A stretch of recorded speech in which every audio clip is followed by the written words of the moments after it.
قرآن مجید جو انسان پڑھتا ہے، اس کی تلاوت کرتا ہے، اس کو یاد کرتا ہے، تو اللہ تعالیٰ اس کو یاد کرتے ہیں اور فرشتوں کی مجلس میں یاد کرتے ہیں۔ اس لیے میرے بھائیوں، قرآن کی خوب تلاوت کرو، اور جتنا ہو سکے اتنی تلاوت کم سے کم کرو۔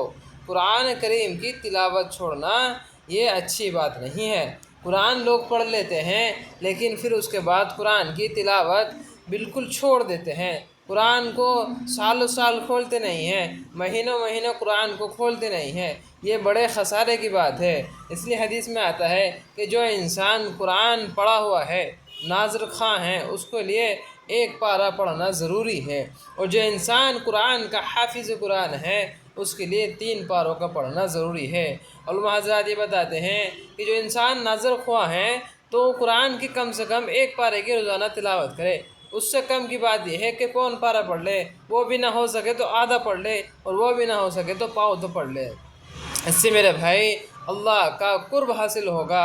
تم زمین میں اللہ کا ذکر کرو گے، اور آسمان میں اللہ تعالیٰ فرشتوں کی مجلس میں تمہارا ذکر کرے گا۔